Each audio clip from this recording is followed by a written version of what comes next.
Angelingua gloriosi.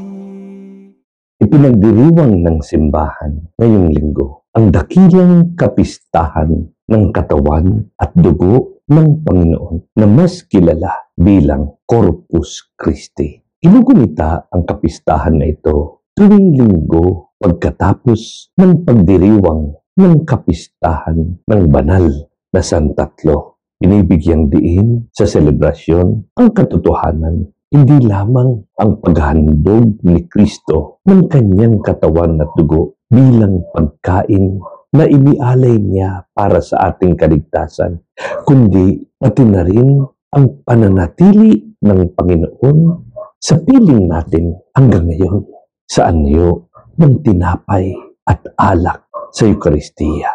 Kung tutuusin, ang Corpus Christi ay naipagdiwang na natin noong nakaraang Huwebes Santo sa paggunita ng huling hapunan kung kailan itinatag ng Panginoon ang pinagpalang sakramento. Subalit, minarapat ng simbahan na magkaroon pa ng isang espesyal na pista para sa katawan at dugo ng Panginoon na nakalabas sa panahon ng mga mahal na araw. Nagkaroon ng espesyal na pagdiriwang para sa pista ng Eucharistia sa utos ni Papa Urbano ika-4 dahil sa mga himalang naiulat sa gitna ng pagkawala ng pananampalataya at panlalamig ng marami sa totoong presensya, katulad na naman sa mga panahon natin ngayon. Ang nasabing dakilang pista ay nagsisilbing paalala sa lahat na ang tinatanggap nating tuwing tayo ay nagkukomunyon ay walang iba kundi ang katawan at dugo ng ating Panginoong Hesus. Siya ang dumarating sa atin tuwing tayo ay nagsisimba sa anyo ng tinapay at alak.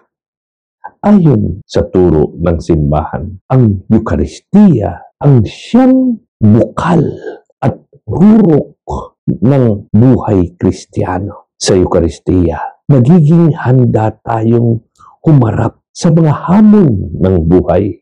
Sa pamamagitan nito, may papahayag natin sa buong daigdig ang tunay na yaman ng Iglesia.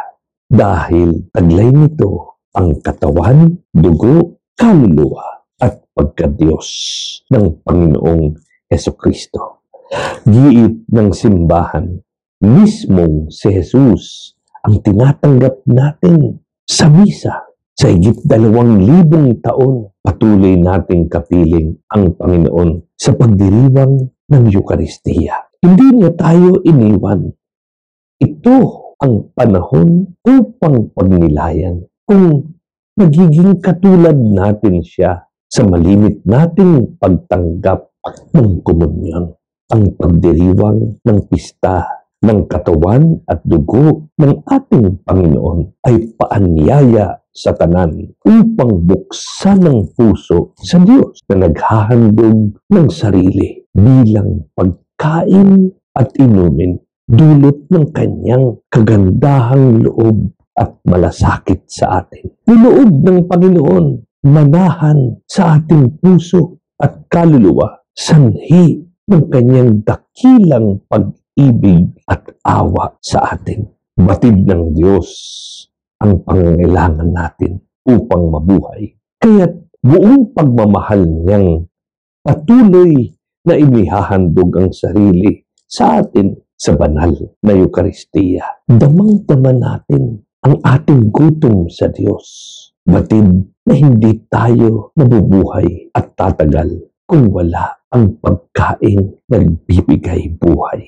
Ang ating Panginoon sa banal na ostia na hindi lamang isang representasyon o simbolo niya, kundi tunay na katawan, dugo, kaluluwa at buong pagkadiyos niya.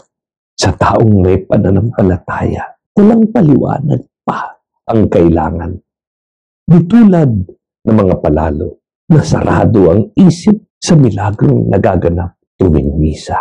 Noon at ngayon, hangad ng Diyos pumasok sa ating puso at puspusin ang ating kaluluwa at pagkatao ng kanyang presensya. Higit sa ating kagustuhang matanggap siya. Sabi nga ni Papa San Pio X, Holy Communion is the shortest and safest way to heaven. Turo ng simbahan, we are blessed as Catholics to have as the pinnacle of our faith the holy sacrifice of the Mass. We can receive the body of Christ as our very food of eternal life. There can be no greater gift. It is this great gift that the Church celebrates today in the feast of Corpus Christi, body and blood of Christ, that we celebrate every day in every Mass. Napakalungkot na pahayag ng mga tumitiwalag sa pagiging Katoliko na hindi daw sila sapat na napakain. Puna ng simbahan. How ironic and tragic that those who leave the Catholic Church in their hunger for God separate themselves from one church instituted by Christ Himself to feed His people with His very body and blood. Nawa, ngayong pista ng banal na Eucharistia, sariwain natin ang ating pananampalataya sa tunay na presensya ng Panginoong Hesukristo sa banal na Eucharistia at muling bumalik sa mga tabernakulo ng bawat parokya sa lahat ng dako ng mundo kung saan makikita natin ang tunay na pagkain.